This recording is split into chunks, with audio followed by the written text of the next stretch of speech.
Alors, Atlantique 2.0 en quelques chiffres. Alors Atlantique 2.0, en quelques chiffres, c'est surtout 240 entreprises membres du réseau. Ça représente un petit peu plus de 4500 emplois sur la région Pays de la Loire.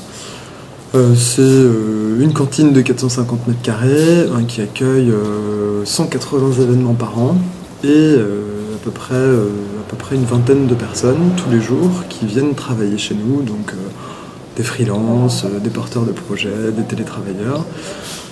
C'est une équipe de 5 personnes, donc 5 salariés permanents, une stagiaire et puis un recrutement supplémentaire d'ici la fin de l'année. C'est un conseil d'administration d'une quinzaine de personnes qui va comprendre certaines structures comme l'école de design, Stéréolux, Atlampol, la CCI. Voilà, donc une certaine capacité en fait à jouer collectif. Donc voilà, ouais, en quelques chiffres, pour faire symbolique, c'est ça. Vous fêtez aujourd'hui vos 5 ans.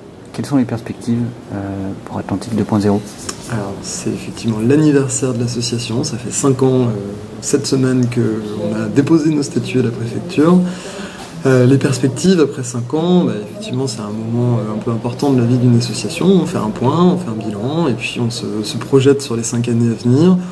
L'idée aujourd'hui, c'est d'essayer de s'ouvrir un petit peu plus sur les entreprises, on va dire, un petit peu plus traditionnelles, pour les sensibiliser au numérique et à l'impact qu'il peut avoir sur leur propre structure. C'est de renforcer notre dynamique événementielle en faisant peut-être un petit peu moins d'événements, mais un peu mieux.